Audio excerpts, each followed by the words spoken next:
an hour earlier now, and for each of the next 2 weeks. You can thank Monday Night Football for that. I like it. I hope it becomes a regular thing. I have no issue with Raw starting at 7 Eastern every week. But tonight was the final Raw before Wrestlepalooza. Another week, another Raw with LA Knight losing in the main event.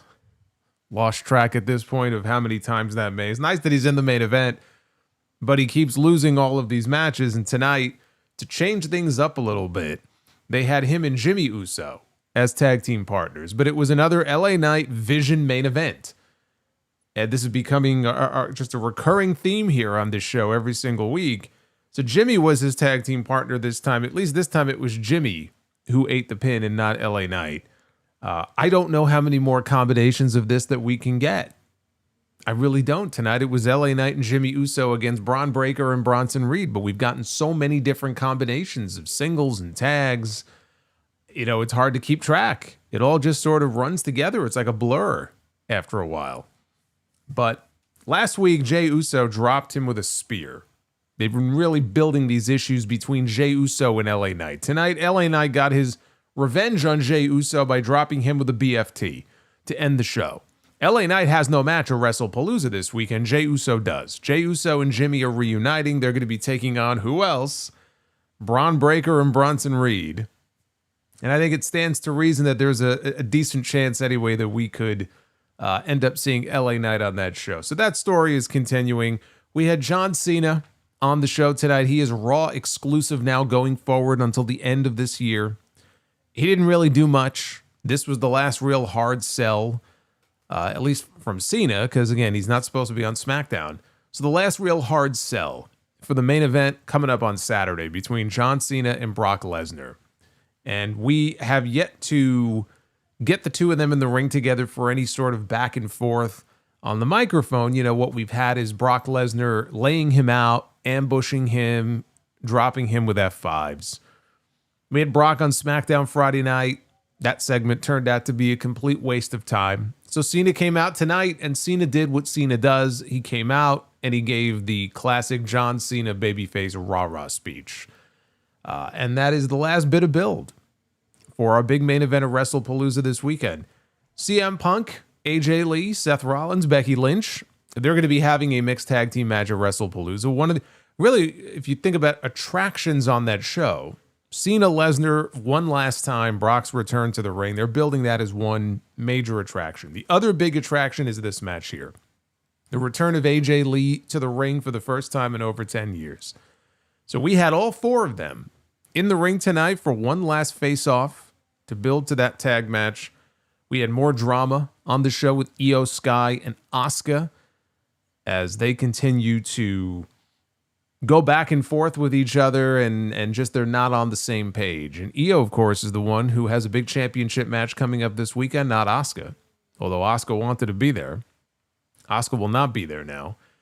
But we had Stephanie Vaquer on this show. She has been a ghost on Raw. And she not only was back on the show tonight, but she actually wrestled a match. She didn't wrestle a match at all in the month of August. And we're already at the midway point roughly here. Or actually, exactly at the midway point. Here in the month of September. So it was nice to get Stephanie Vaquer back in the ring for what ended up being, honestly, a really competitive, good match with her and Kyrie Sain. I would dare say the best match Kyrie Sain has had since she came back to WWE. So that was actually one of the highlights of the show tonight. Bayley is back. No more videos. She was actually back on the show tonight, making the save for Lyra Valkyria. You know, when I say Bayley was on the show tonight, the question really should be which one? The answer is all of them. And we also have a bit of news. Tomorrow night, NXT is back at Full Sail University. They're calling it NXT Homecoming. There's a bunch of old faces that are going to be on the show. Tyler Breeze is wrestling for the North American title. Carmelo Hayes is back on the show. He's going to be tagging with Trick Williams. But it's almost like the Avengers Assemble for the women. Where on the show last week, they had Rhea Ripley, Tiffany Stratton, and Stephanie Vaquer side by side by side. And they were supposed to wrestle Fatal Influence tomorrow night, right? It would be a fatal funeral for Fatal Influence. We learned earlier today, they had the NXT general manager, Ava, tweet out that Tiffany Stratton is off the show. Tiffany Stratton is not medically cleared, which doesn't surprise me in the least. If you saw her match with Jade Cargill on SmackDown last week, and when she did that moonsault out of the ring and kind of over-rotated on the landing and she smacked the back of her head on the floor, instantly I thought, how is this woman not concussed? So they didn't say what the nature of the injury was. There's a pretty good chance that's what it is. Or maybe they're just holding her out for precautionary reasons, but she's off the show tomorrow. And so taking her place next to Rhea and Stephanie will be Lyra Valkyria, who herself is a former NXT Women's Champion, so it makes sense. So that's the little news update there. But we'll talk about this Raw show, which I enjoyed. I liked Raw this week. We'll talk about the whole show here. This is your Raw on Netflix review. It is Monday night, September 15th, 2025. I am the Solomonster. Thank you for being with me. Like and subscribe. Super chats are open. We need 400 likes minimum here on the stream to do Be the Booker, which we have not done in a week. So hit that like button if you would be so kind. I'll be reading your super chats as we go along here. I want to take a moment here to plug the sound off from this weekend, episode 929. Went up yesterday. A lot of news covered. Got some good feedback on that show. So if you missed the full podcast, please go back and check that out tomorrow. I also want to take a moment here just to say thank you for all of the very kind messages people have sent me over the last 24 hours or so, 36 hours. I gave you guys an update at the beginning of the show yesterday. I got a little family situation going on here.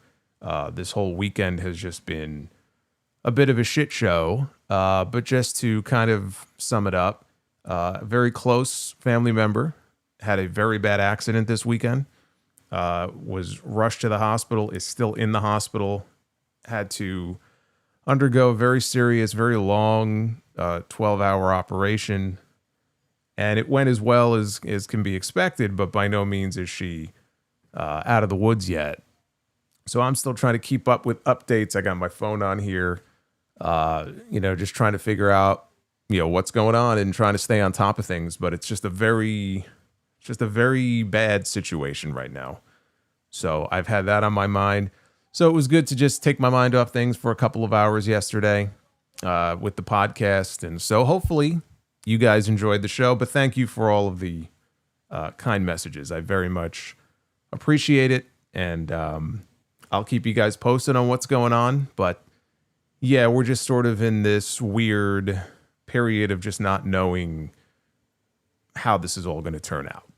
So hopefully we'll get some clarity on that in the next couple of days. But let's talk about this Raw show tonight. That is what we are here for. So we will start here from the top. They opened the show tonight with all of the usual shots of people fake walking into the building. Then they pitched it to footage from the end of last week's show. All the issues between Jey Uso and LA Knight. That whole story that's been building over the last several weeks. They came back, and they're still playing that Travis Scott song, right? So we hear more of this Raw theme song, and they show the Usos, and they're fake walking for the camera into the building until LA Knight shows up, and he shoves Jey. And they had to be separated. Adam Pearce yelled at them, told them that he wanted to see them in his office, like he was Mr. Belding from Saved by the Bell, sending them to the principal's office.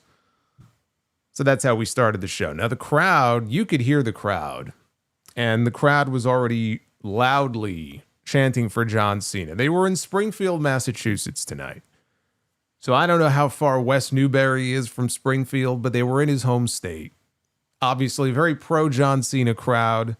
They were ready for him to make his way out. We didn't get the usual Raw stage that we get. Because they sold so many tickets for the show, they decided to sell as many as they could. So in lieu of the usual Raw stage, it was a very modified, very simple setup. Very, very similar to what they use for some of the PLEs. So John Cena made his entrance. Everybody goes nuts.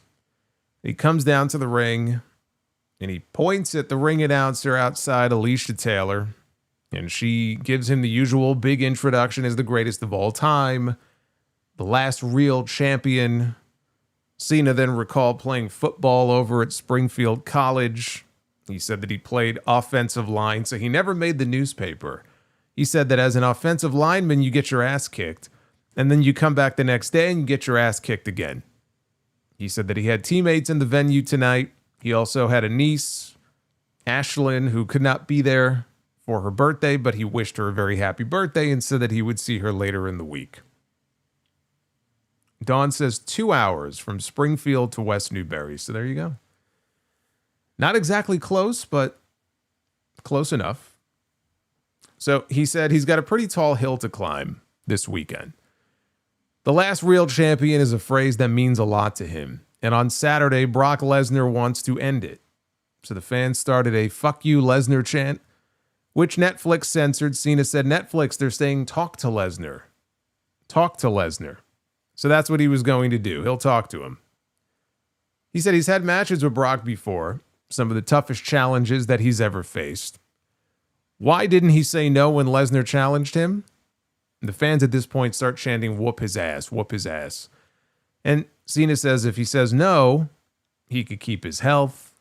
You know, he could lean into some backstage politics, maybe call in a favor. The only person that would really be mad is Brock. He says he would be smart. He's only got 6 appearances left. Saying no is safe and easy. And the fans started saying, "Thank you, Cena." Cena says, "See, that's why. That's why I had to say yes."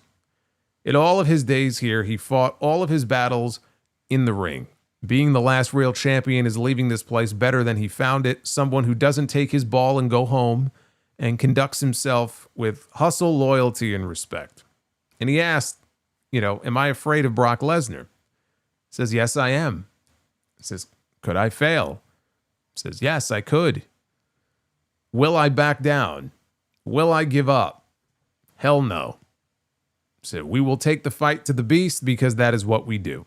And Cena said he doesn't give a damn how many suplexes are in his city. He said he founded Suplex City and he has taken Lesnar's best shots for 20 years. Cena pointed out a fan in the crowd who had a sign that said his jorts are stronger than Brock's jeans. So if you missed SmackDown on Friday night, Brock split his pants. Still don't quite know how that happened. Again, we're talking jeans. Split him right down the back after he gave R-Truth an F5. So that was the highlight of what Brock did on SmackDown Friday night, which if you didn't see the show, that gives you a sense of how riveting that segment was. So he pointed out that sign and he said that he will see Brock in Indianapolis. This was a perfectly fine promo in front of a crowd that very much wanted to see John Cena. The last time he's going to be making an appearance here in Springfield, he's on tour. He's playing the hits. He came out. He gave a classic old school babyface John Cena promo. No frills. Just talking about hustle and loyalty and respect and all the shit that he usually talks about. I won't give up. I won't back down. I thought Tom Petty was going to start playing over the PA system. And that he'll see Brock in Indianapolis. And that was it. Nobody came out. I was almost hoping they would do something similar to what they did on SmackDown when Sami Zayn came out. Maybe somebody else on Raw would come out. We would get, a Raw match. I don't fault them for not doing that because, God forbid, Cena gets hurt. That would be a disaster. So better to just play it safe at this point and just make sure he's healthy for the show on Saturday. I was hoping, though, that this segment would pack more punch than it did. It would have been nice to get something with Cena and Lesnar on the show together. I know Brock's promos are not exactly his strong suit. He's had a few gems over the years, but he's not John Cena on the mic. So if you have a promo battle, if you have a back and forth on the mic between Brock and John Cena, we know who's winning that. So maybe they just didn't want to go in that direction. I don't know. But it just feels like with the build to this match, over all these weeks, really since SummerSlam, since Brock came back, they have taken the path of least resistance. They've taken the simplest possible route that you could take, and they're just really building this match off the backs of their names. John Cena is a big star.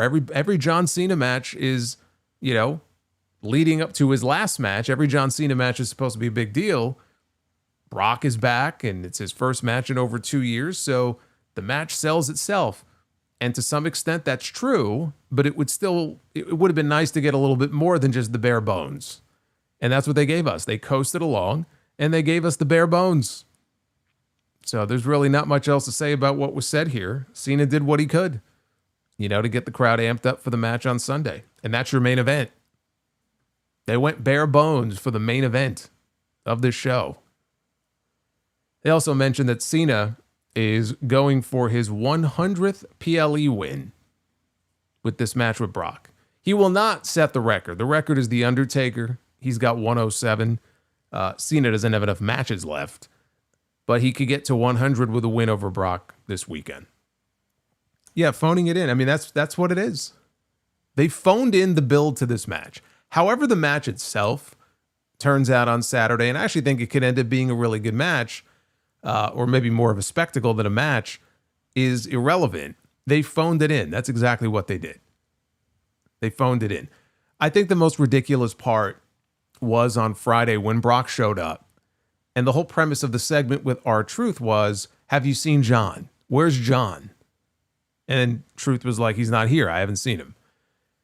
When John Cena himself on the show 1 week earlier flat out announced, like, I'm done on SmackDown. I have no more SmackDowns left. You will not see me on SmackDown ever again. See, if Brock show up on SmackDown and waste one of his own dates by asking where's John Cena, it's very silly. It's just very silly, and it is what it is.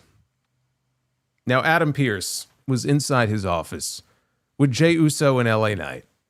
Knight was very upset with Jey spearing him at the end of the show last week. Jey said that it was a receipt for what Knight did to him. So Pearce said that they have one of the biggest events of the year coming up this weekend. How can we keep the peace? We've got to keep the peace on this show. Please tell me, how can we keep the peace? So Knight said he would be willing to put all of this aside for now if Pearce gave him a match with Braun Breaker and Bronson Reed. And Knight... I'm sitting here. I'm just like, it truly feels like I'm living in the Twilight Zone. I just wrote, like, in my notes, I wrote Twilight Zone. I could hear the music in my head. Like, here we go again. So Pearce said, fine, but you're not doing it alone. You need to go find a partner. And Knight chose Jimmy Uso, who wasn't here in this segment, but he said he was picking Jimmy. And Jey was not happy about that at all. So after this, we had Lyra Valkyria one-on-one with Roxanne Perez. Raquel Rodriguez was out there. She tripped up Lyra early in the match from the floor, so the referee ejected her from ringside. Roxanne then applied a cradle. The referee missed it, though, because he was still arguing with Raquel, trying to get her to leave. So after she left, Roxanne yanked Valkyria off the top turnbuckle. She took control of the match. Later on, Perez cut off Valkyria's comeback. She applied a crossface. Lyra, though, powered to her feet, and she hit her Nightwing finish to pick up the win. Now, after the match was over, Raquel reappeared, and she attacked Lyra in the aisle. Raquel takes Lyra back to the ring, mows her down with a big boot. Roxanne follows with pop rocks. Bayley's music hits. I don't think they played the role model part. Maybe the best thing to come out of this would be if they change her crappy theme song. Or better yet, when she comes out, if she comes out as the old Bayley, they could play her old, theme song from NXT. I'll take that over what she comes out to now. But I think they cut the opening part out. Here comes Bayley. She sprinted down to the ring faster than I have seen her knees carry her in forever. She ran down to the ring, and she was wearing an AJ Lee shirt, by the way. She attacked Raquel, back suplex to Roxanne. Then she countered a Raquel suplex attempt into an Orange Cassidy Stun Dog Millionaire. And then she sent Raquel shoulder first into the ring post, and she tumbled out to the floor. So then she hit a belly to Bayley on Roxanne. Lyra is sitting on the mat, and she is looking up, and she's just dumbfounded by this. She doesn't know what to make of all this. And Bayley, who was very happy, all of a sudden she looks over at Lyra and she gets this stern look on her face. And then she snapped out of it. She ran outside. She turned into Hugger Bayley. She went over to the announce desk. She hugged Joe Tessitore. She hugged Corey Graves. I think she gave him a kiss on the head. She went over and hugged Alicia Taylor. She was hugging fans in the front row. She hugged one of the security people at ringside. She hugged the referee.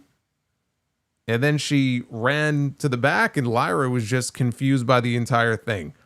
Now, in the back later in the show, I'm skipping ahead to a segment that came later. Ties into this, though. Later in the show, Valkyria is walking towards Bayley's dressing room, and we can hear Bayley having a conversation with somebody or screaming at somebody. And Lyra's trying to eavesdrop on what's going on, and it turns violent. Like we heard something hit the door. So Valkyria, very hesitantly, slowly, pushes the door open.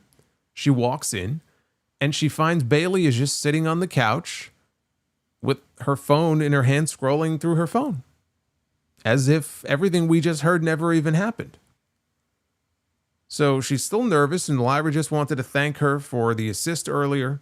Bayley stood up and yelled at Lyra for barging into her dressing room without knocking.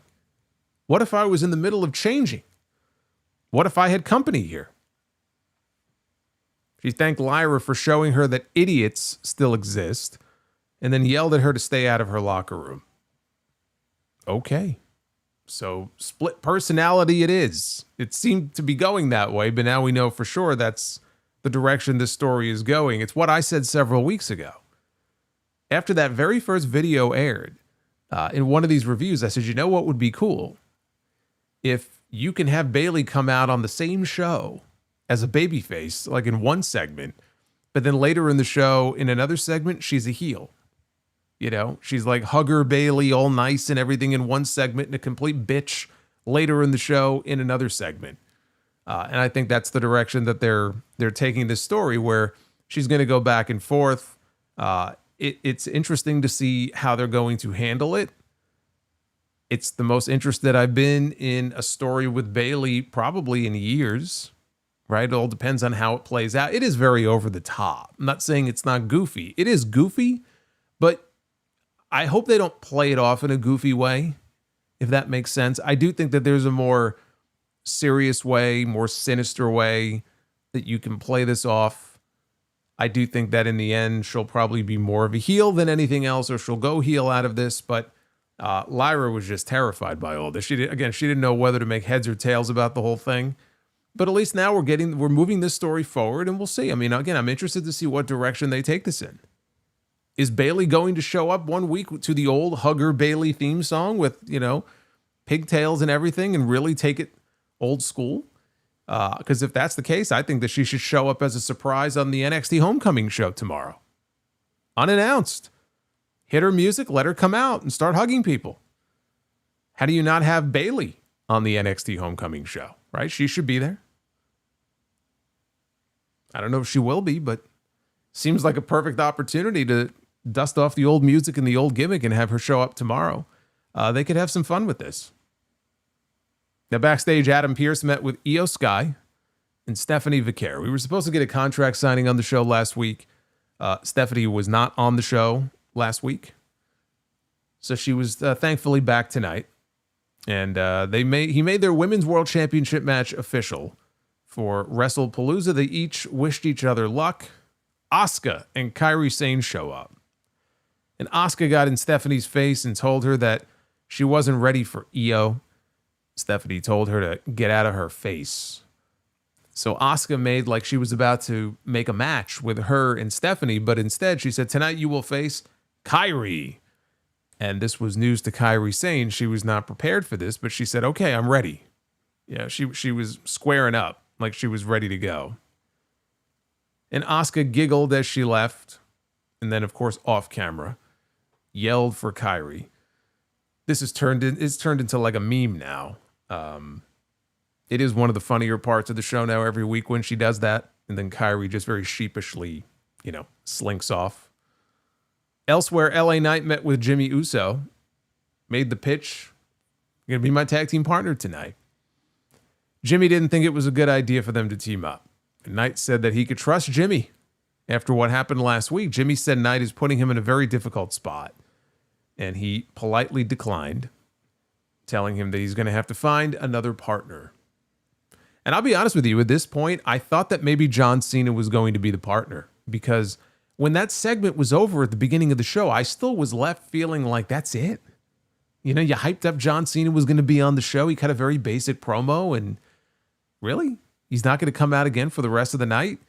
And no, he didn't. But in that moment, I thought, okay, maybe the reason that they had him open the show and it was a very quick, very basic segment, they're going to bring him back for the very end. Maybe Brock will make a surprise appearance and fucking F5 him again at the end of the show. It didn't work out that way, though. But in this moment, I was thinking, okay, there's really nobody else that makes sense for this spot. You send Cena out there. Because remember, Knight and Cena were tag team partners once before, a few years ago. So wouldn't have been all that crazy to see them teamed up again here tonight. But we had Penta. He went one-on-one with Kofi Kingston. And before that, the New Day got their obligatory commercial segment. Every week, the New Day, if they're not on the show, and even if they are on the show, they always do something off the air during commercial. So this was no different. Xavier Woods and Grayson Waller, they wanted the Mexican Destroyer banned. They've been going around getting signatures on a petition to try to get the move banned. Kingston said, or Woods rather, who did not wrestle on the Worlds Collide show on Friday like he was supposed to. So Grayson Waller took his place with Kofi. Woods said that he was injured. And I love the image he posted online. He said he was injured by Penta dropping him on his head the week before. And I forgot the name of it. It's some sort of medical procedure where they remove some sort of like piece of his head, piece of his skull. And it was funny because he showed the images, right? Up close images of the back of his head. And I'm looking and I'm like, you look at the images, there's nothing wrong. There's nothing wrong with his head. But then he shows the chunk that they supposedly took out of his head. And I'm looking at this thing and I say, boy, it really looks like a wing from Wingstop. Which is what they did. They fucking took a wing from Wingstop. And they tried to make it out to be a piece of his skull. He said he had to have open head surgery last week as a result of what Penta did to him. Kingston said his home state, because that's right, he's from Massachusetts. He said his home state should be cheering him, but he understood because his part of the state has much more money than this pisshole city does. And Kingston called Pierce a bald tyrant, told the fans that they should thank God for him. So Penta chased Kofi around at the beginning of this. He super kicked him out of the ring, and then he dove out onto him on the floor. Penta jumped up to do a springboard. Kofi, though, kicked him off the apron. Grayson Waller got chopped. Kofi then delivered a PK to Penta, and then he hit a frog splash off the apron across Penta's back on the floor.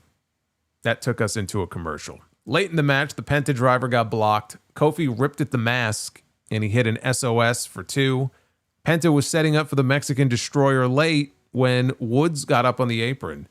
Grayson Waller entered from behind. He tried to be very covert about it, but he ended up eating a super kick. Woods then got knocked off the apron, and Penta hit a springboard into a Destroyer for the pin. That was a great finish. It was a solid match otherwise, but the finish was great. When it was over, I'm just left wondering where to next for Penta. I feel like I've been asking this question for weeks, but especially now, he gets the win tonight, and it's like, where to next with him, especially if they're not going to bring Rey Fenix over to Raw, which I think they absolutely should do. That would be the logical move to make, especially now that we know Rey Fenix no longer has a tag team partner on SmackDown. But they seemingly answered my question later on in the show. Dominic Mysterio was being interviewed by Byron Saxton, and he had his Intercontinental title around his waist. He had his brand new AAA Mega Championship over his shoulder that he won from Vikingo at Worlds Collide on Friday. He's a double champion right now. And he says from now on, he wants to be referred to as the Mega Intercontinental Champion. As he's being interviewed, we hear a commotion, and they rush over to find Penta on the ground, writhing in pain. being assaulted by New Day with a chair until the Viking Raiders show up and they chase the New Day away. So it looks like Penta's going to need some help. He doesn't seem to need help to win matches. He seems to have the New Day all on his own. He doesn't really need help to beat the New Day. But they keep having the New Day attack this guy. And so again, the opening is right there. The opening is right there. Bring Rey Fenix over to Raw. He's the help that Penta could use, and we can get some actual tag team matches out of it. And maybe Rey Fenix will stand a fighting chance on the main roster. Penta at least gets pretty consistent time on TV. I cannot say the same for Rey Fenix. Penta does not need Phoenix, although I think right now he could definitely use him, because even Penta, they just don't seem to have anything great for him to do. But Rey Fenix definitely could benefit by being linked up with Penta, more so than the other way around. Backstage, Jey Uso was talking to someone on the phone. Jimmy Uso showed up. He wanted to know who you talking to. And Jey said, nah, don't worry about it. Intrigue. Who is he talking to? Jey tells Jimmy that he has to say no to LA Knight. LA Knight's going to come over to you. He's going to want you to be his tag team partner. He has no idea that he already did talk to him. But he says you cannot be his tag team partner. Jimmy looked like he forgot what he was supposed to say here. I think that's what happened. I think they shot this live. He forgot what he was supposed to say. He paused for a while. Then Jey started speaking, was tripping over his words, but he was able to sort of pick things back up. And Jimmy says he already told LA no, but he's not going to be taking orders from Jey like he's one of his kids. The last time Jimmy checked, there was no Ula Fala around your neck. And Jimmy stormed off. After a break, we saw where he went because Jimmy approached LA Knight again and said, hey, still looking for a partner? Knight said, well, I don't want to put you in a bad position. And Jimmy told Knight, I'm in. So out of spite, I know this because I've done this with my own brother before, where out of just nothing but spite, he decided to accept as LA Knight's tag team partner. He spited his brother. That's a real thing. I'll do something that I don't necessarily want to do just to spite somebody else. That's what Jimmy did here. Seth Rollins and Becky Lynch, they were out next for the big face-off for Wrestlepalooza. Seth was about to say the name of the city, but they were chanting something very nasty at him. So he says, oh no, actually, I think they were chanting for CM Punk. They chanted nasty things at him later, but they were busy chanting for CM Punk. And he said, I was going to come out here and say the name of your little stupid town, but I'm going to ignore you, and instead I'll address the viewing audience out there on Netflix. And he welcomed everyone to Monday Night Rollins, and he went on his little rant about how he's a revolutionary and he's a visionary and all of these things that he's not, but he, says it every week. And he went through all the nicknames, Seth freaking Rollins, blah, blah, blah. And he has the honor and privilege of introducing our Women's Intercontinental Champion, a New York Times bestseller, WrestleMania main eventer, the best to ever do it, Big Time Bex, the man, Becky freaking Lynch. It's a lot of names. So the fans don't show respect. They're chanting for, even though he said show some respect, they chant for AJ Lee instead. Becky has a lot to say about her. She's not going to talk about people behind their backs, though, like CM Punk. She's going to say it to her face. So then we hear, let's light it up. And out comes not only AJ Lee, but out comes CM Punk. AJ skips down to the ring. Punk does not. Punk introduces himself as AJ's husband, which gets an AJ's husband chant from the crowd. They should turn that into a t-shirt. Punk starts with Becky. Said he made a career out of telling people what they thought of them to their face. He's overwhelmed at what to say about these two goofs. Punk says they brag about being the best wrestling couple, but they can't even get on the same page. Said we had to listen to two crappy songs, whereas Punk had no issue putting Punk of Personality. Yes, Punk of Personality, taking Punk of Personality and putting it on the shelf. Not Cult of Personality. We're going to call it Punk of Personality. He had no issue putting that on the shelf and coming out to AJ's theme song. The other two, apparently, they had to come out to their own separate songs. He says they also share a brain cell and a wardrobe. Can they share the spotlight? Will they be a happily married tag team, or will they allow their egos to get in the way? Seth says that Punk wants to talk about egos. He's the most selfish human being that Seth has ever met. But Seth's going to do something that hurts him. Can't believe he's going to do this. It's going to make all the fans happy. He's going to give CM Punk credit. Says that AJ is the best decision that Punk has ever made in his entire life, his personal life. Inserting AJ into this is a decision that he is going to regret for the rest of his days. AJ says, that was your mistake. I wouldn't even be here right now if you didn't use your wife as a human shield. So Becky says, nobody expected AJ to come back. What's it been, 10 years? I didn't expect you to come back. Nobody expected you to actually come back. What she really can't believe is how irresponsible CM Punk is. Says Punk cares about just three things in his entire life. Number one, CM Punk. Number two, her husband's World Heavyweight Championship. And to be fair, number three, he cares deeply about AJ Lee. And Becky says she read AJ's book and she wonders how she's feeling physically. In her book, AJ talks about the damage that was done to her neck. Punk got into a blood feud with someone over a bracelet that had AJ's name on it. So how will he feel when she punches AJ's face in? Becky says she's the greatest of all time. Everyone says it. I love how this has turned into a thing now in all of her promos, where she says, I'm the greatest of all time, but it's not just me saying it. And she immediately mentions Sports Illustrated. She said Sports Illustrated says so. ESPN says so. I'm not saying so. She says AJ is a liability, not an asset. AJ thanks Becky for reading her book. She says, I didn't read yours. Becky made a good point, though. AJ doesn't know how her neck is going to hold up on Saturday. She says it's been 10 years since she's taken a bump in the ring. And AJ references Becky's constipated-looking face. AJ, though, says, I won 2 titles with a damaged neck. See, it's not quite Kurt Angle, winning an Olympic gold medal with a broken freaking neck, but AJ just trying to convey, look, I won multiple championships on this damaged neck. She says she's erratic. She can make rash decisions. She's a Puerto Rican from New Jersey, so sometimes she has to shank a chick.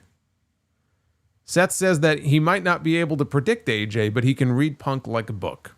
He says that Punk has a nasty habit of leaving when things let him down. When his wife rips AJ to shreds, she better hope that Punk doesn't leave her too.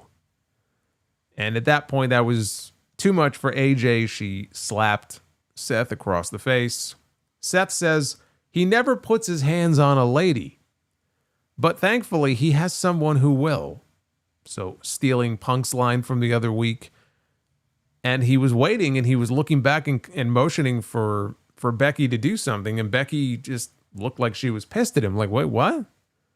This is not what we discussed. What are you talking about? And this is not part of the plan.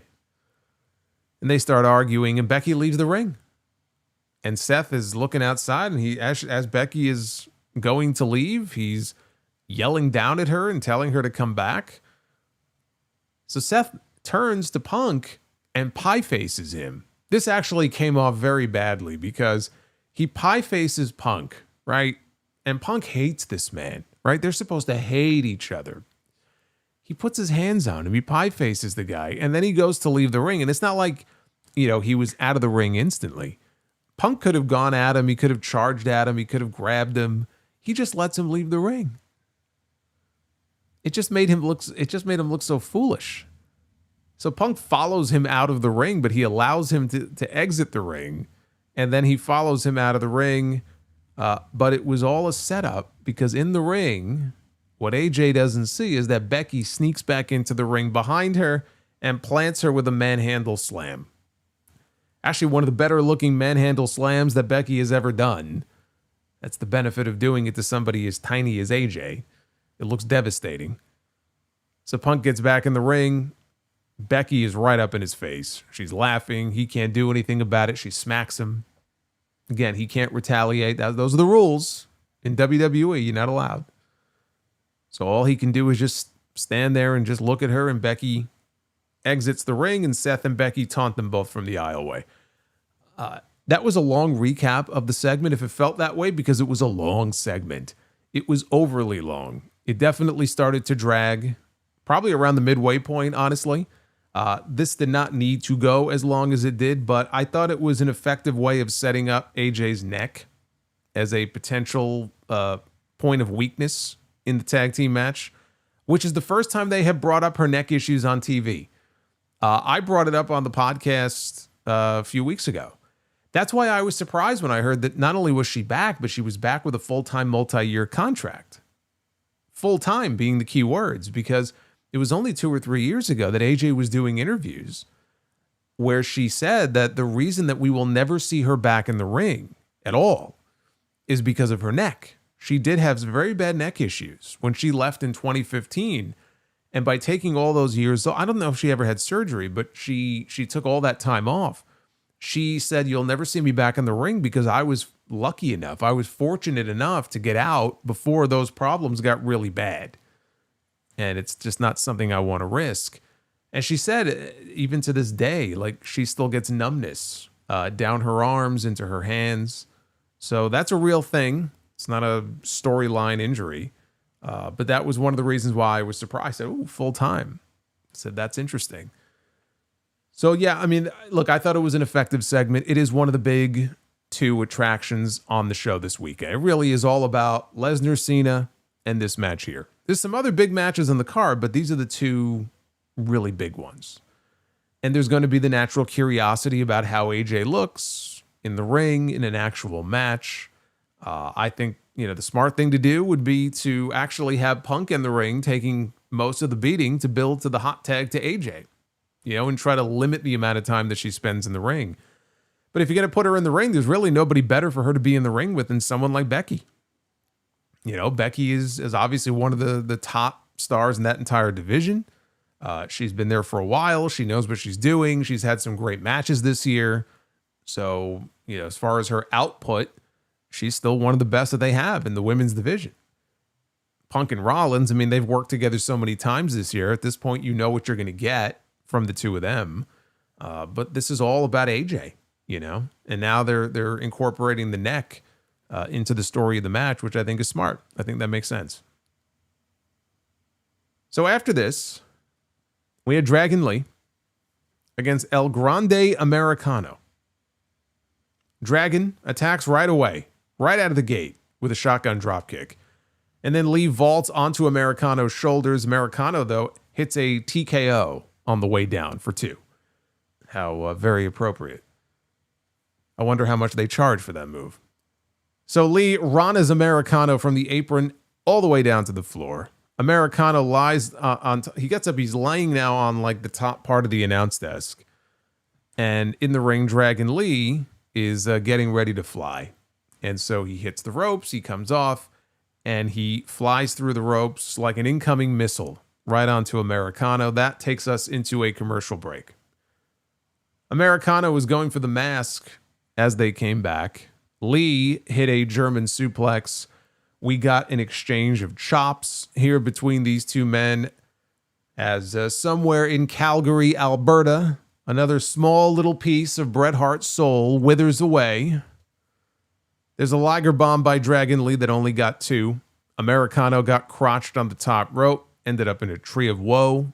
So Dragon hit the double stomp for another 2 count. Lee goes for Americano's mask. And all of a sudden, there is another Americano. Americano dos from the apron kicks Dragon Lee. There was a blockbuster that got 2 for Americano Kaiser. Here comes AJ Styles. He's seen enough of this. He comes down to the ring, and Americano dos sees him coming, and he gets down and he crawls underneath the ring. AJ walks around to the side where the announcers are, and Joe Tessitore and Corey Graves, they snitch him out, and they're pointing and saying, he's there, he went under the ring. So AJ goes under the ring after him, and they ended up, they came out on the other side. He ends up tossing Dos over the barricade when Americano number 3 appears. And he hits Styles with a tornado DDT on the floor. So Dos reappears and then knocks Dragon Lee off the top rope, and Americano Kaiser locks in some sort of straitjacket hold and submits Dragon Lee to win the match. After the match was over, all the Americanos, all 3 of them, are celebrating outside the ring. Uno, dos, and tres. All standing there outside the ring. They did the Spider-Man point. 2 and 3 were quite clearly Pete Dunne and Tyler Bate under the masks. Pete Dunne for sure, but I'm almost positive the other one was Tyler Bate. This gimmick, it's very interesting. When you look at the Judgment Day, for example. The Judgment Day has been going on now for so long. Judgment Day's been around now for a few years. It's gone through a few different incarnations. I feel like it's become the gimmick on Raw where they can plug, if they wanted to, they could constantly plug in a new member here, a new member there, as a way to introduce somebody new, as a way to try to get somebody new over. Finn Balor is obviously a vet. He's sort of the leader of the group. I mean, they don't technically have a leader right now, I guess, but that's basically the role he's in. We could see the Judgment Day around for another 2, 3, 4 years and just rotate new people in and out, right? Roxanne Perez is the latest one. This gimmick here with the Americanos has turned into something where they can plug in people. They could put people under the mask that they don't have any other real plans for. So you look, Ludwig Kaiser, they were doing nothing with him. And then Chad Gable got hurt, and there was an opportunity to keep the gimmick alive by putting somebody else under the mask. He got lucky. They gave him the call. He's working more now under the fucking mask than he was when he was just Ludwig Kaiser. Pete Dunne, Tyler Bate, the New Catch Republic. Where have they been, right? Well, put them under the mask. They could be Dos and Tres. It gives them something to do. In a way, it's kind of sad that this is what they've come up with for them to do. But this has become a gimmick where you can take people who are sitting in catering and are not being used and throw them under a mask. That's really what this has become. Kaiser, Dunne, and Bate. At least they have something to do. And I think what they're going to do here is they have to drag this out at least until Chad Gable is ready to come back. And then at that point, you can have the feuding Americanos. Gable probably won't be back at least until the end of the year. So this is not going anywhere. We may see an Americano number 4, 5, and 6 before we get Chad Gable back. We had Stephanie Vaquer one-on-one with Kyrie Sain. Is Dragunov coming back? I mentioned Dragunov on the podcast this weekend. There's a report from bodyslam.net that there has been a creative idea floated for him to work a program with Rusev. So it's not confirmed. There was just an idea being discussed. I mean, those matches I think would be pretty good. So I'm fine if that's their way of reintroducing him. But no, he's another example. We may have an Ilya Dragunov ending up under an Americano mask. They're going to have a whole faction of these guys. Watch them bring him back as one of the Americanos. Stephanie Vaquer against Kyrie Sain. Rhea Ripley walked up to Stephanie in the back before she was about to go out and told her, "I'm coming for the winner of your match on Saturday." And Stephanie says, "I'm ready." Oh, I think we're all ready. Whether it's in Perth or whether it's WrestleMania, I think we're all ready for that match. So both women threw simultaneous drop kicks. Kyrie applauded her and then offered a handshake, which Stephanie accepted. Asuka is watching this on the outside. Asuka is not happy about that. So a little while later, Kyrie slid to the floor, tried to powerbomb Stephanie off the apron. Stephanie stuffed that and then dropped a double knees on Kyrie. That took us into a commercial. So Stephanie went for a suplex. Kyrie countered into a DDT. Kyrie went up top for an insane elbow. Stephanie, though, popped up and punched her. Stephanie joined her on the ropes. Kyrie was able to headbutt her, who Stephanie then ended up in a Tree of Woe. It was the second match in a row where they did this spot, by the way. Upside down in the Tree of Woe, Kyrie hit a double stomp, covered Stephanie only for 2. Kyrie threw 2 back fists. Stephanie ducked a third. Asuka pulled Kyrie to the floor. Stephanie went up top, hit both women with a diving crossbody off the top rope down to the floor. Back inside, Valkyria performed the Devil's Kiss on Kyrie, and everybody in Springfield, oh, they were so happy. They were so happy. It's been, what has it been, 6 weeks? We haven't seen a Devil's Kiss on this show in 6 weeks. Of course they're happy. I think that she has some ground to make up. She should have done multiple ones tonight. We only got the one. So everybody cheered. Stephanie followed up with the SVB, and she covered her for the win. Now, after the match was over, Asuka gets up on the apron. She's about to get into the ring to confront Stephanie. We hear Io's music. And Io Sky runs out. She gets in the ring. She stands in between Asuka and Stephanie, trying to keep the peace, trying to keep them apart. Io got Asuka to calm down. Crowd is chanting for mommy. They want Rhea to come out. Asuka exits the ring without incident. Io and Stephanie then have a little face-off, and they shake hands ahead of their championship match coming up on Saturday. This was a good competitive battle between these two women. This was the best Kyrie Sain match since she came back to WWE. And it's great to have Stephanie back on Raw. It's great to have Stephanie back in the ring. I know Meltzer had said there was a minor injury issue that she was dealing with, and that's why she didn't wrestle and we didn't see her for over a month. Stephanie just did an interview saying, no, don't believe everything you read on the internet. No injury, I'm fine. No injury now doesn't necessarily mean no injury before. You know what? I almost hope it was an injury, because if it wasn't, how fucked up is that on WWE's part to not put this woman on television for 6 weeks? It doesn't make any sense. It almost had to be some sort of minor injury issue just for it to make any sense whatsoever. But she's back now. That's all that matters. The match is on Saturday. There was more drama, though, in the back after this. We weren't done yet, because Io was telling Asuka that she needs to do this by herself. She needs to win the title on her own on Saturday. Asuka was not happy with this. She said some stuff in Japanese. She stormed off. And then she yells for Kyrie.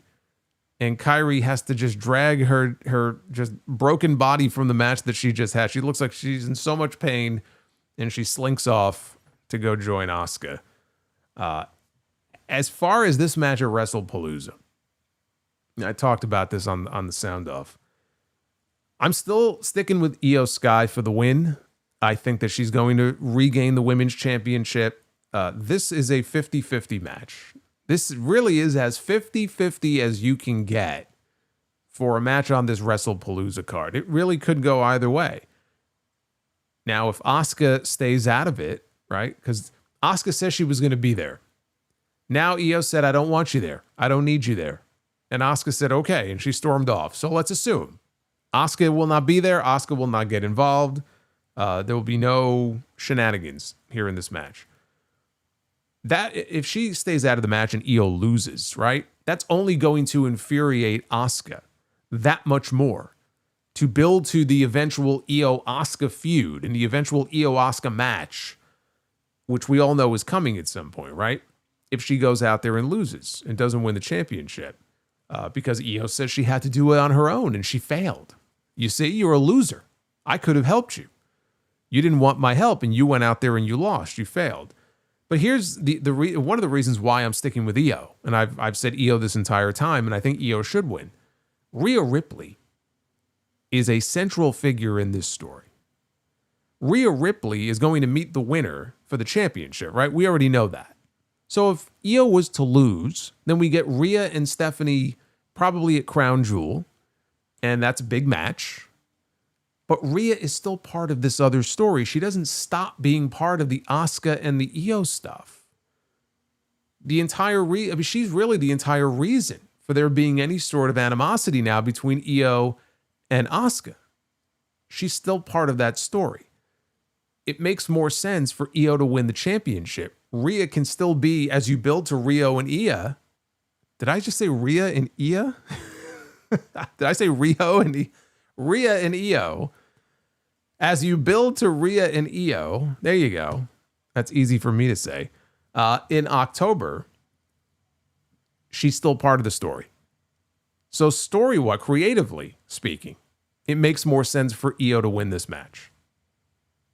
Because otherwise, what the hell does Rhea have to be a part of this for? But she almost has to be. She's a central figure in this storyline. Io's going to regain the championship. That's my prediction. I said Rio and and Io. Io is somebody new that just debuted on Raw.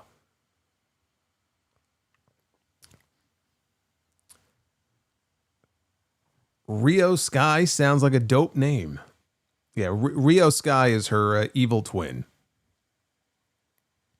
It's a combination. It's fusing Riho and Io together to form one professional wrestler.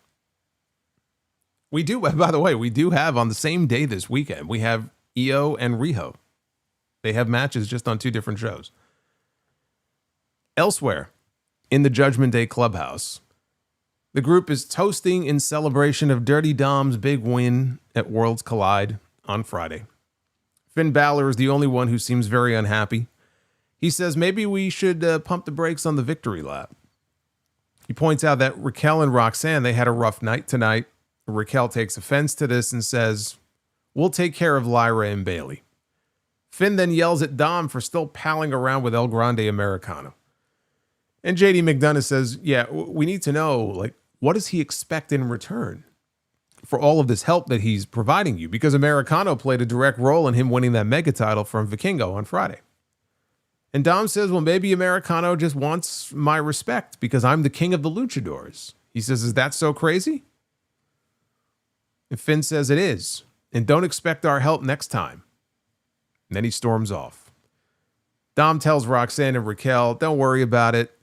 But when he turns back around, Rusev is standing there. And he introduces himself as the next Intercontinental Champion. Then he says, enjoy your party. And he walks off. So it looks like Dom has a new challenger. I don't know what that means for AJ Styles. He was busy tonight chasing after the Americanos. I don't know if that means we're done with AJ and Dom and he's not getting another Intercontinental title match. But I'll say this. If Rusev ends up, it's hard for me to imagine Rusev and Dom and doing the title change there just because it's two heels. But if Rusev ends up with the Intercontinental Championship out of this whole thing, it really is the perfect setup to circle back around to Rusev and Sheamus come WrestleMania time and have Sheamus win the title off of Rusev. So at least when you circle back around to it, there's something tangible at stake. And yeah, I know they're like best friends. I'm sure they would love to work a WrestleMania match together. We saw the matches they had. They had that great match. They had that excellent blow-off match at Clash in Paris. So you get away from it for 6 months, come back around to it, and have Sheamus get his crowning moment, in Las Vegas next year. I'd love to see it. LA Knight was back in the main event yet again. This time tagging with Jimmy Uso against Braun Breaker and Bronson Reed. The fans in Springfield were going nuts for LA Knight during the commercial break. I don't know how many of you saw this. They were all amped up for this guy. They were saying his name. They were cheering for him. And he was looking around and he played to the crowd and they went nuts. Knight and Jimmy, they worked well together early on. Had control until Reed gave the heels control during the commercial break. Jimmy avoided a senton from Bronson Reed. Made the hot tag to LA Knight. Knight gave Breaker a neck breaker. He gave Breaker a breaker.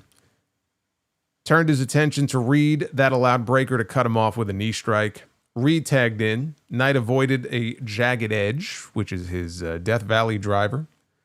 Hit a reverse DDT, did the diving elbow drop. But as he was going up for the diving elbow drop, he jumps from the middle rope to the top rope. Jimmy blind tagged himself in. So he drops the elbow. Jimmy then hits an Uso splash. Breaker broke up the cover.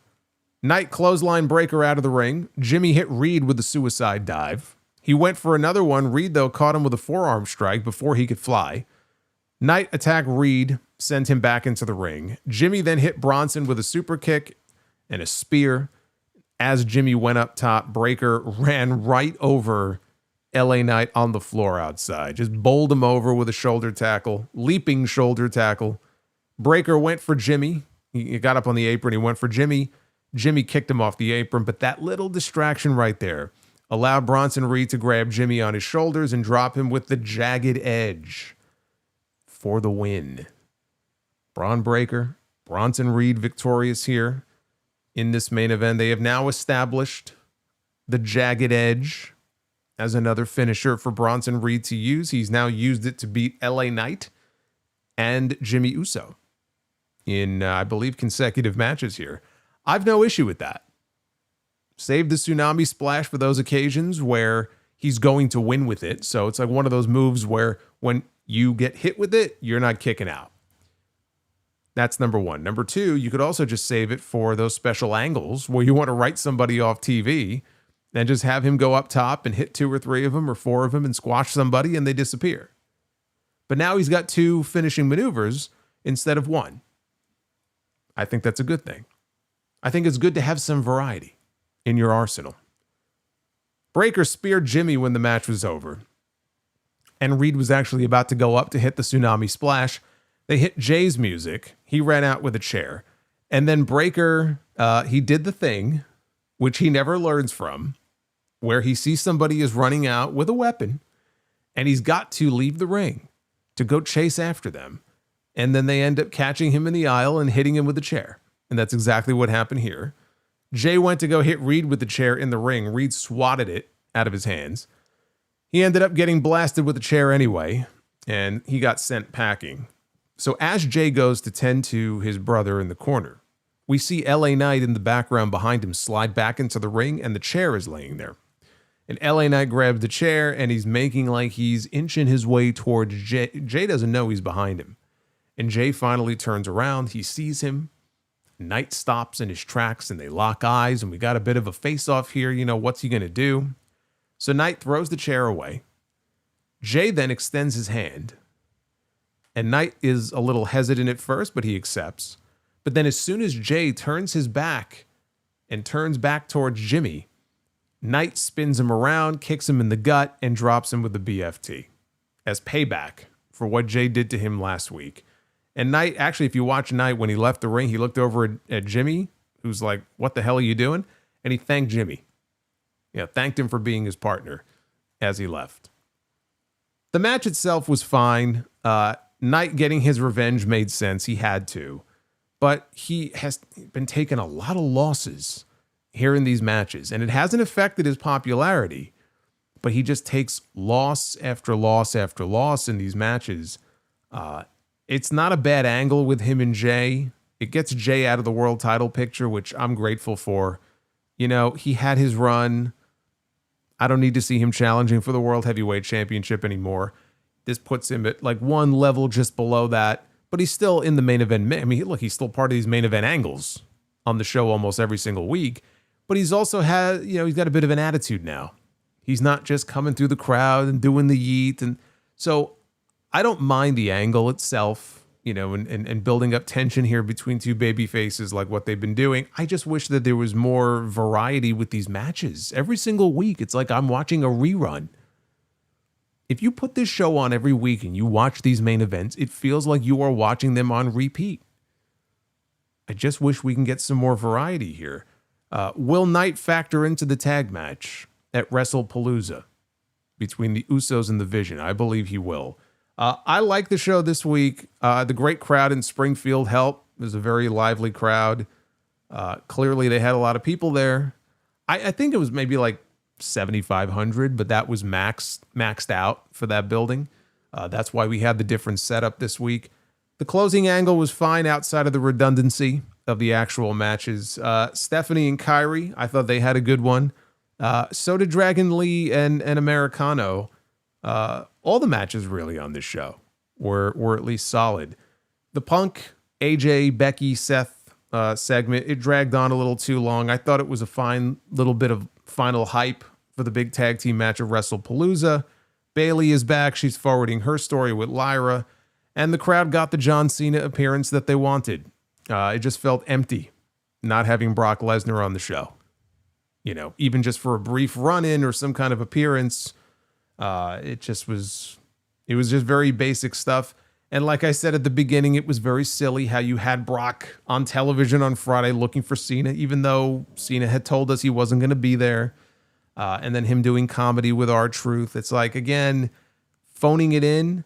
You look up the definition of phoning it in. That's what they've been doing with John Cena and Brock Lesnar ever since SummerSlam. Or at least Clash in Paris, because Cena had the feud with Logan Paul. But they've been phoning it in because they know that they can get away with it. They got two big names in the main event, and they could just coast on their names. And that's really all they're doing. Now, as far as Wrestlepalooza, let me run through this card here.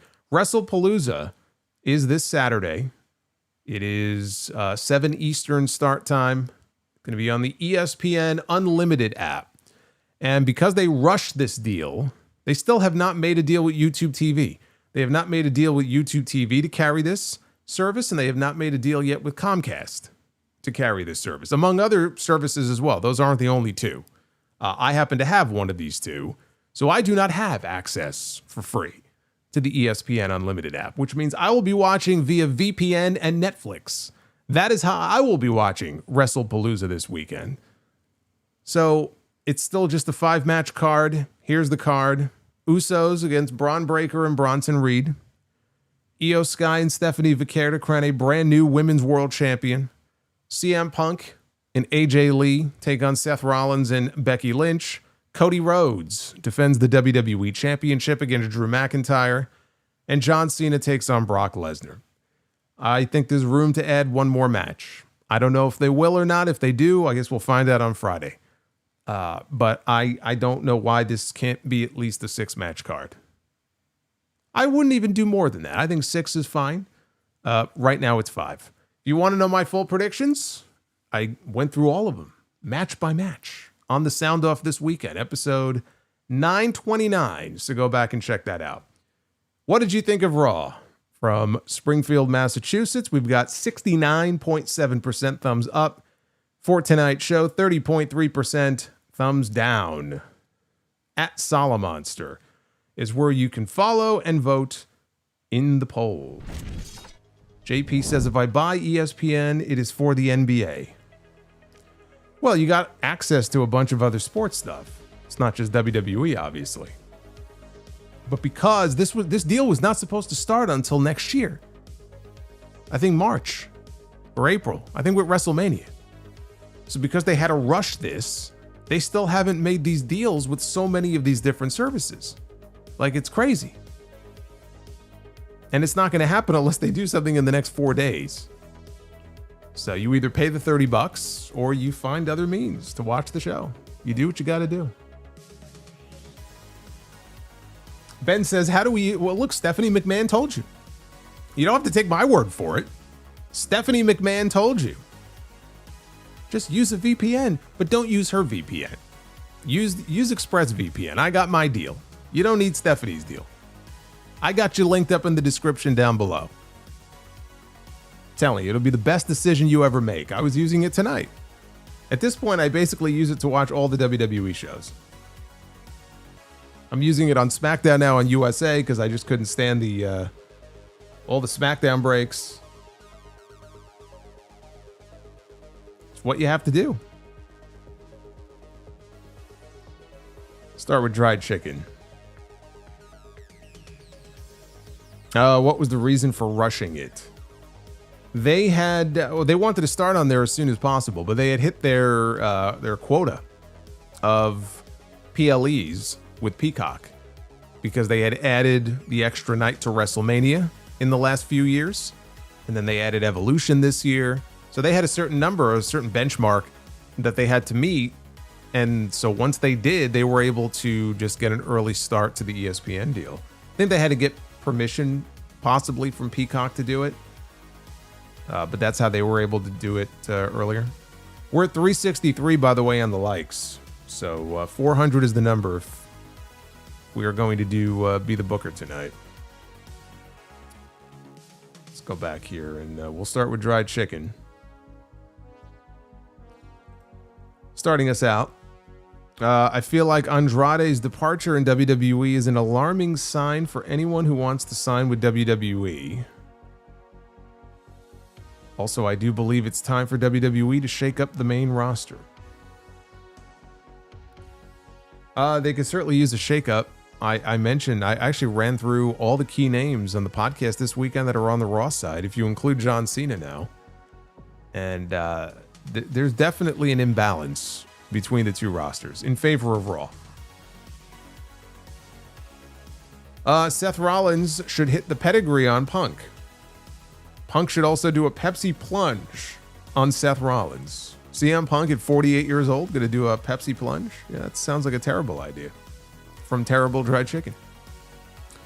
Also, I double dog dare everybody on the Wrestlepalooza card to purposely have a fast-paced match in an attempt to overshadow the main event. Hashtag petty. Thank you, Dried Chicken, for the 3 messages. Joseph Stewart's got a bunch. A bunch of $9.99 super chats. Joseph, you are carrying this stream tonight. Look at all these messages here. Joseph is awesome. Do you think Dominic Mysterio is going to be the next big megastar in WWE? Not megastar, but he's going to be a big deal. He'll be a world champion one day. Absolutely. Absolutely, he'll be a world heavyweight champion in the next few years. Do you remember when David Flair had that wedding with Stacy Keibler on WCW Monday Night Raw? I do. And it ended, if I remember, it ended with Stacy, who was supposedly pregnant, revealing to David that I am pregnant, but you are not the father. And then she ran off. Did we ever get a resolution to that storyline? Because I thought they were considering making Ric Flair the father. And I think they just abandoned the entire story, if I remember. Joseph says, do you remember the Filthy Animals with Conan, Rey Mysterio, Billy Kidman, and Eddie Guerrero in late 1999? I do. That's where Rey was unmasked. Do you remember the faction in WCW called Revolution with Chris Benoit, Dean Malenko, Saturn, Shane Douglas, and Asia? I don't. Shane Douglas and Asia. Well, I mean, those were all not Asia, but those were all the names, including Shane, who I think the idea was that they would all go to WWE together. They kind of left Douglas out of the equation. I don't remember them being called Revolution, though. Do you remember the faction 3 Count? Yes. I remember 3 Count. I remember the Young Dragons. Buy or sell, WCW late 1999 or Triple H current era of WWE right now? WWE.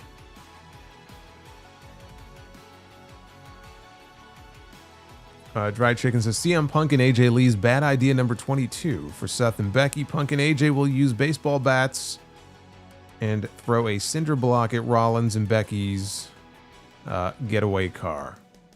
Yeah, we don't need cinder blocks. I think we can leave those out. Joseph says, when will Uncle Howdy have another match in WWE? I mean, are there people clamoring for an Uncle Howdy match? I mean, he could be Bo Dallas, and that would be just fine.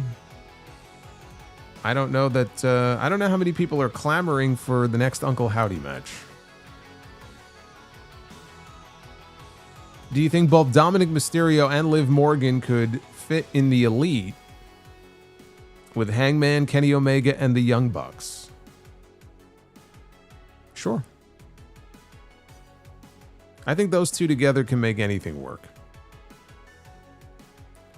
Dried Chicken says, Mr. Sacco and Demonito against La Yesca and Lily the Doll at the Hardy compound with Chucky and Kermit on commentary. Sounds like a fever dream there. Ragnarok, what's going on, Ragnarok? Wrestlepalooza with a crazy good card, but the homies and I can't afford to go when we live 20 minutes away. Fuck TKO. All my homies hate TKO. Well, if you listen to Mark Shapiro, he doesn't think those prices are high enough. Their goal is to jack them up even higher.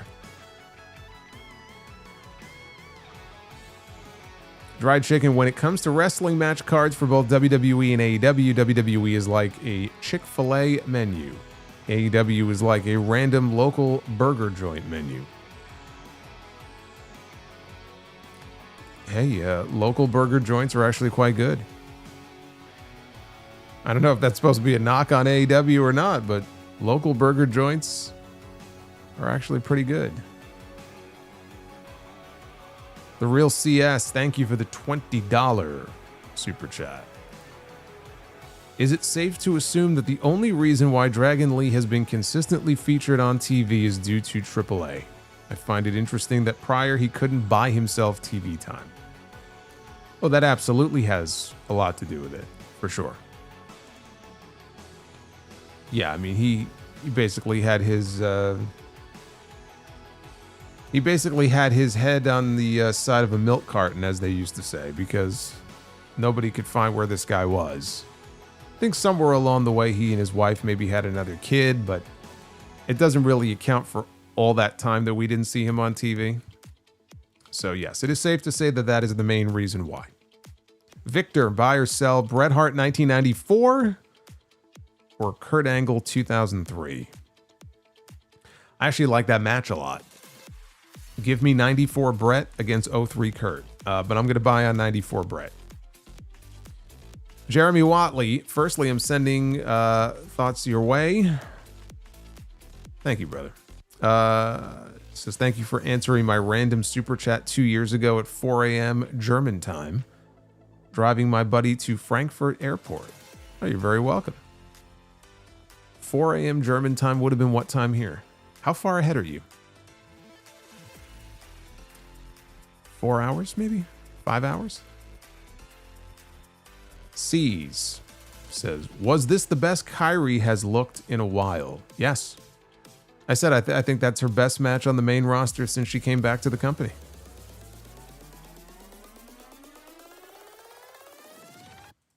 C's also says, why do you think Raw's women's division is booked better than SmackDown's women's division? They have more stars to work with. I mean, think of all the talent they have on Raw right now, just with Rhea and Io, and they got Asuka back, and they've got Stephanie on the show, Liv Morgan before she got hurt, and they have, Raquel. They have big plans for Raquel. They had just moved Naomi over to the Raw side. So they have more to work with in terms of star power on the show. It's a very, especially in the women's division, more than anything else, it's just very imbalanced right now between the two shows. Is Io Sky the women's wrestler of the year? Yes. Jeremy Rose says, if we don't get Seth stomping AJ to really set CM Punk off the edge, then what are we doing? I know it's WWE and AJ Lee is getting the win. Well, if they want AJ Lee against Becky for the Intercontinental title, AJ should win.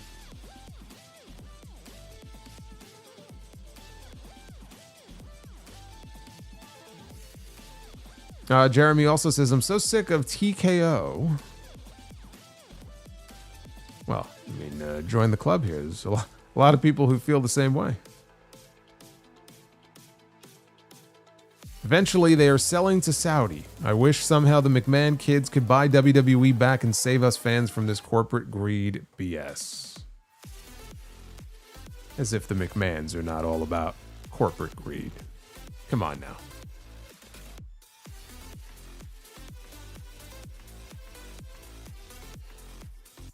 The Mount Vernon Kid, Christopher Bennett, 40 months of membership. A German and two Brits walk into a Mexican bar, and you see what has happens. This is the best Triple H can do with bait and done. Keep your head up. So, is that the punchline? I don't know where that was going.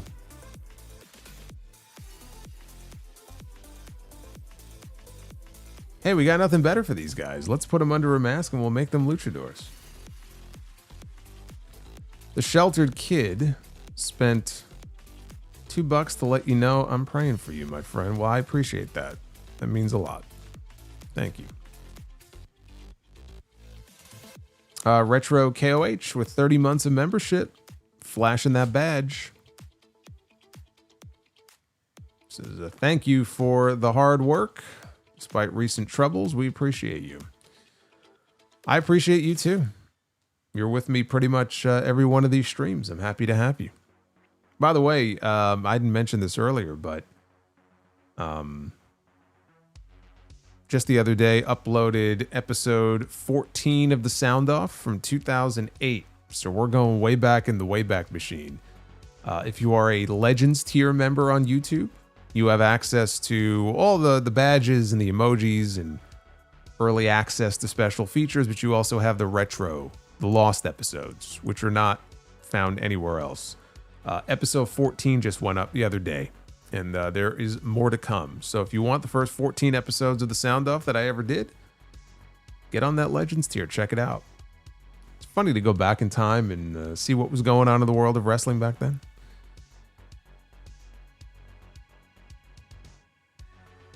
We got MacTub. I remember you used to say that Okada will retire as the greatest of all time. Did you mean overall or just in ring? Well, in ring. I mean, he's known for his in-ring body of work. And he's not done yet. So I can't say for sure whether or not that will still be the case. But his body of work is as good as anybody's that I've seen and in all my years as a wrestling fan. You can certainly put his body of work in that same category with the Bret Harts and the Shawn Michaels. And then at that point, it's just up to your personal preference as to what type of wrestling you enjoy. You know, with Okada, you get a lot of really long matches, right?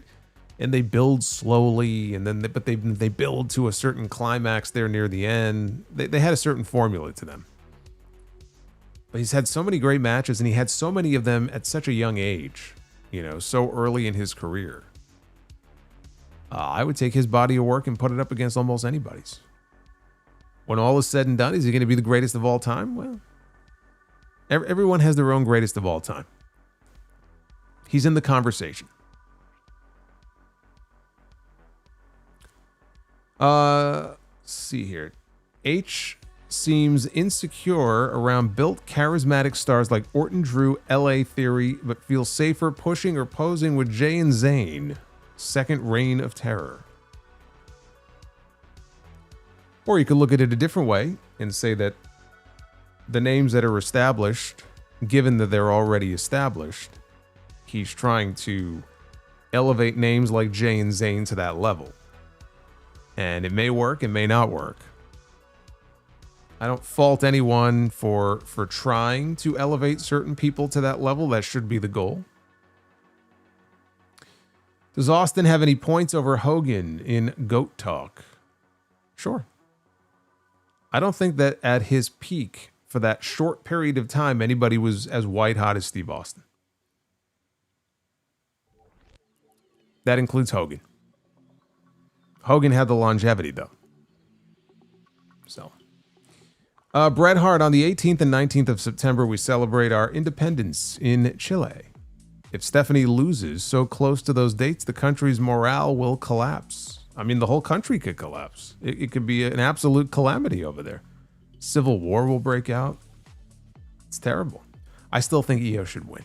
I think it's okay to sacrifice all of that if it's the right booking decision to have Io go over. Cubby Blues, do you think Punk gets another title run? Yeah, I mean, it seems pretty inevitable. He's going to win the World Heavyweight Championship at some point. He has to at this point. After the way he was screwed out of the title at SummerSlam.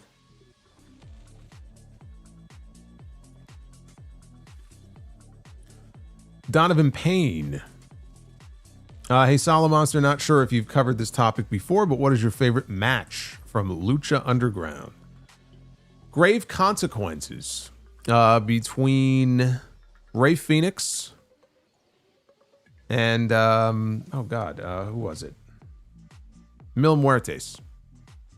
Season 1. I don't remember the episode number, but it was basically their version of a casket match. There were tons of great matches, though. I mean, I remember they had this all night long match once, which is like their Iron Man match, and it went the entire episode. I think that was Johnny Mundo and Ricochet, was it? I think. They had their Aztec Warfare matches, which was like a better version of the Royal Rumble. I think Jeff Cobb, right? Matanza won that first one, I believe. Bobby Means, wouldn't it be something if Valkyria wins the title but loses it to Rhea in Perth, but Rhea loses it to Roxanne Perez, and we get Roxy and Liv? Yeah, I would not do that. I don't think it needs to be for a championship. I hope that doesn't happen.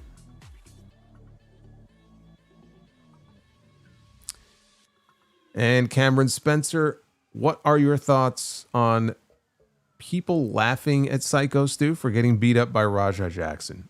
I don't know what people you're referring to. I haven't seen that. I think you're hanging out in the wrong circles, Cameron. I haven't seen anybody making fun of Psycho Stu. What I'm wondering is, it's now been, I mean, we're closing in soon on a month, and there has been no update on what is going on with that case. Raja Jackson is still walking around free. It's been weeks. I have no idea what's going on there. Every week that goes by that he's still walking around is completely ridiculous.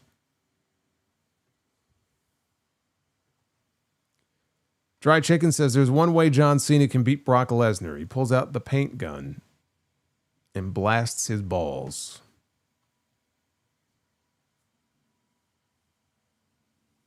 And Base Beerus says, buckle up, Teddy. Buckle up, Teddy. Thank you, Base Beerus. Maze says, my favorite Lucha Underground match is Johnny Mundo against the Mac.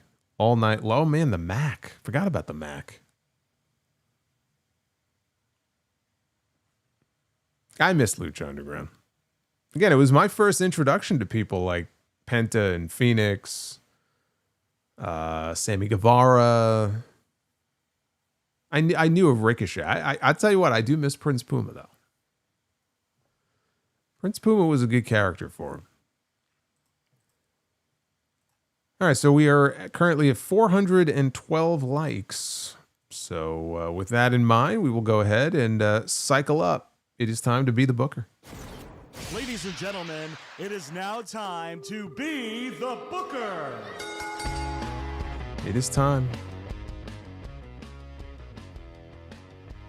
Not only is it too bad that there's no Lucha Underground anymore, it's too bad that we never got any sort of a proper ending to so many of those storylines. You know, it just ended. Like any television show, when it gets canceled, it just ended. That sucks. What happened to Marty the Moth, says Rick. Well, somebody turned the light off. All right, Tag Team Be the Booker, here we go. We have, oh boy. Look at this duo. The tag team of Bret the Hitman Hart and Bill Goldberg. You ever see some of those images and sometimes there'll be a caption? It's like moments before doom. Moments before disaster struck. That's what I think of when I see this photo. Bret's got kind of a smile on his face here. If only he knew. The only good thing about that is that, for Bret, you'd rather have Goldberg as your partner as opposed to your opponent. At least then you're safe. Bret Hart and Bill Goldberg against Julius and Brutus, the Creed brothers. What the hell happened to them? They got sent back to NXT.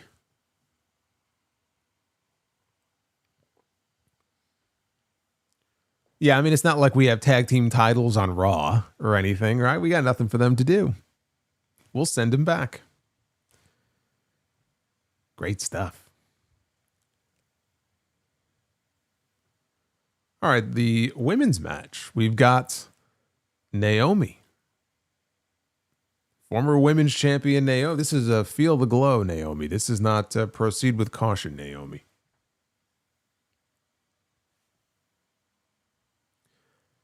Naomi and, oh boy, this is the match we were supposed to get in Paris. Naomi against Stephanie Vicaire. That was supposed to be the Clash in Paris match. Stephanie was not going to win that match. I don't think she's going to win this match either.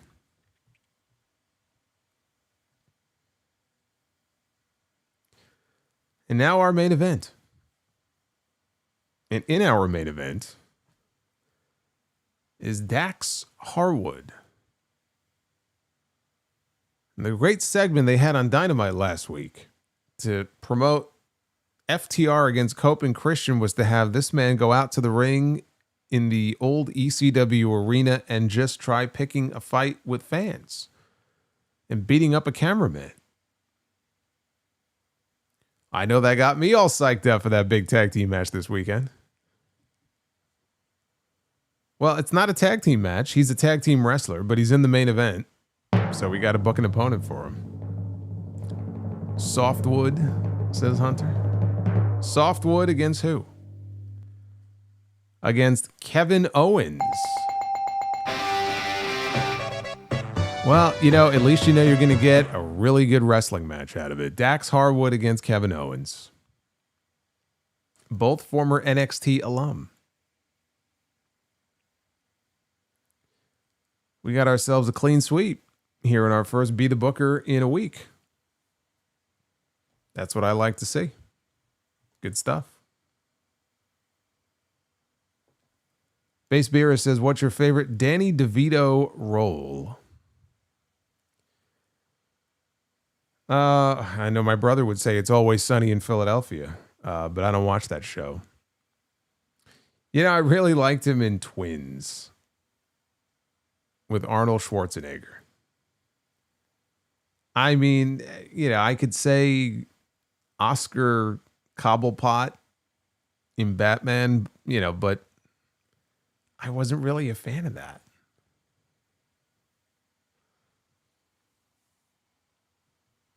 I'll go Twins. Just because I'm having trouble trying to think of some of the other movies that he's been in that I've seen. Matilda. Yeah, I didn't see Matilda. Oswald. What did I say? Oscar? Oswald. Yes. Oswald Cobblepot. Oscar is his brother.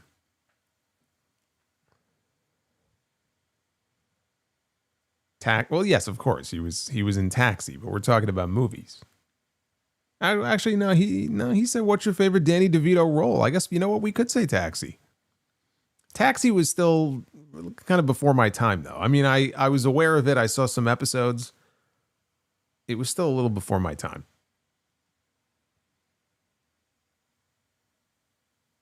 That's where Andy Kaufman was on the show.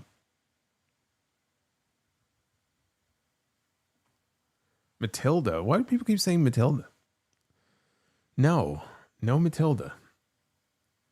UMQ with $1.99. Excited for TNT. You and Tyler are fantastic. Thank you. I will let Tyler know. He'll be very excited.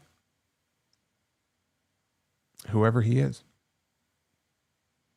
But yes, we do have TNT coming up tomorrow night, episode 112, I do believe. And then I'll be here with you on Wednesday for the go-home episode of Dynamite. They are in Canada already. So they're out of the residency of the 2300 Arena, thank God. It was time. It was time to get out of that building. So we have Dynamite on Wednesday, and then we have SmackDown on Friday. And then the plan is to cover Wrestlepalooza live on Saturday. I'll watch most of All Out. That'll lead right into Wrestlepalooza. We'll go live for that. I'll catch up with whatever I miss at the end of All Out, and then we'll cover All Out on the Sound Off next Sunday. That is the schedule of events, barring any unforeseen circumstances, obviously. Base Beerus, are you going to Saudi Arabia for WrestleMania 43? Brother, I haven't been to WrestleMania since 35. What makes you think I'm flying to Saudi Arabia for WrestleMania? No, I will not be there.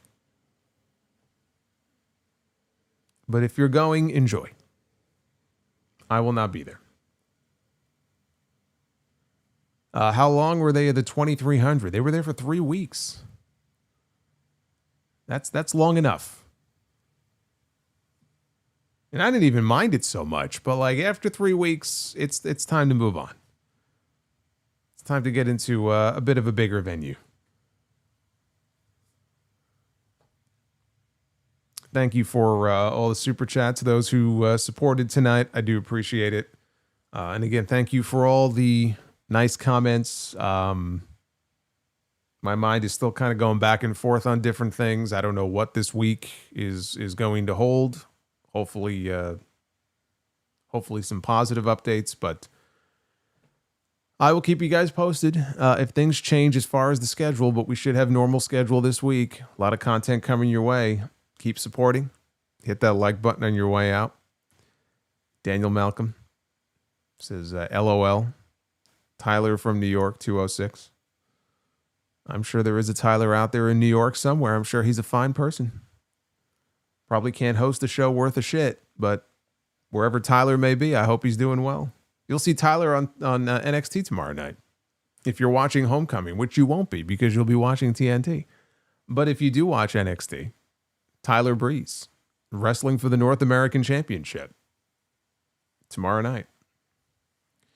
Thank you again. Be well. Stay safe. Have yourselves a good night. And I will see you back here very soon, live on the channel for more Sound Off. Until then, take care, guys.